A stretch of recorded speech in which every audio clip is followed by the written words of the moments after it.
नमस्कार, मैं रजनीकांत। एक पुरानी कहावत है, उड़ते तीर को लेना। यह सब कुछ बिहार की राजनीति में ही सटीक होता हुआ दिख रहा है।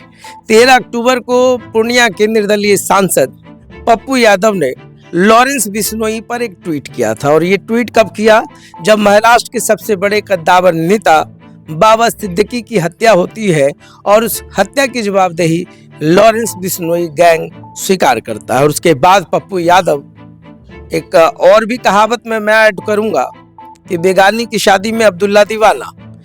ना तो कुछ लेना देना था बिश्नोई गैंग से, मगर पप्पू यादव ने बड़े ही जोरदार ढंग से लिखा कि अगर सरकार मुझे इजाजत दे तो मैं 2 टके के लॉरेंस बिश्नोई गैंग को मिट्टी में मिला दूंगा।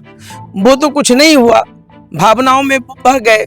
आपको याद होगा, एक मूवी आई थी जिसका नाम था दबंग। दबंग में एक किरदार था गेंदा। गेंदा सलमान खान को बहुत कुछ भावनाओं में कहने लगता है और कहते कहते उसका जो हश्र होता है ये पूरी ऑडियंस ने देखा। यहाँ पर भी किरदार है। लॉरेंस बिश्नोई का संबंध अभी जो सबसे बड़ा खींचतान चल रहा है सलमान खान से, और उस बीच में किरदार बनने के चक्कर में पप्पू यादव कूद पड़े। और पप्पू यादव ने जैसे ही लॉरेंस बिश्नोई पर कुछ कहा, उनको एहसास हो गया कि अब मैंने कुछ ज्यादा ही भावनाओं में बहकर कह दी है।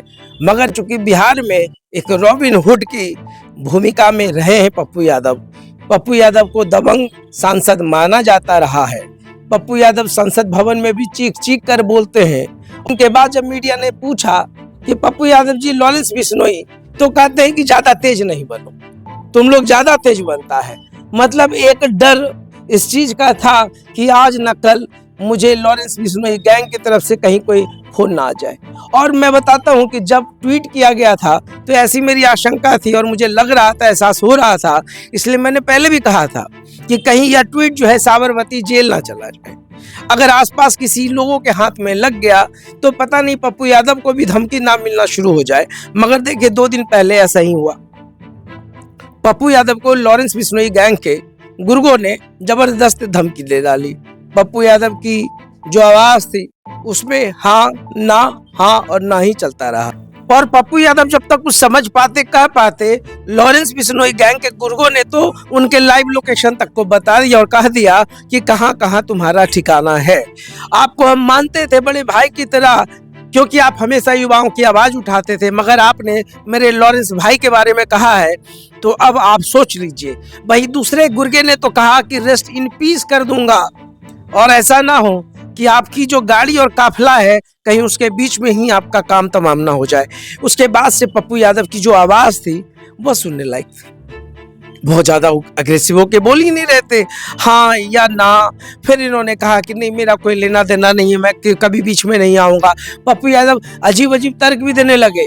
रॉबिन हुड है ना, तो खुलकर तो माफी मांग नहीं सकते थे, मगर जैसे जैसे स्थितियां बिगड़ती गई बैकफुट पर पप्पू यादव जाने लगे। तो ये पूरे बिहार में जो अभी घटनाक्रम घट रहा है, इसमें लॉरेंस बिश्नोई के गुर्गों का एक फोन ही सदमे में डाल गया पप्पू यादव को। अब पप्पू यादव क्या करेंगे या तो आने वाला वक्त तय करेगा, मगर कहते हैं कि भावनाओं में अधिक बहने का नुकसान भी होता है।